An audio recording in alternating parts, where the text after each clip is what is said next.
My name is Domka Spytek and I'm originally from Poland.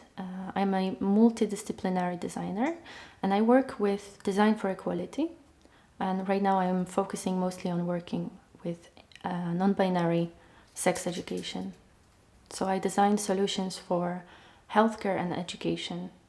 My current project is called ERO.EDU and it is a non-binary sex education toolkit that is used in schools and therapeutic facilities. It can also be used in fertility clinics, and right now it is used in several organizations and places in Poland, Sweden, and soon South Africa. So I started working with sex education in 2017 during my design studies in Poland, and then when I moved to Sweden I decided to go back to this project and to develop it. And after I was done with redesigning and testing, I reached out to Toolspace to learn more about business planning and strategy and how to turn one prototype into something that could be scaled up. I would recommend Toolspace to anyone who has an idea that can improve other people's lives.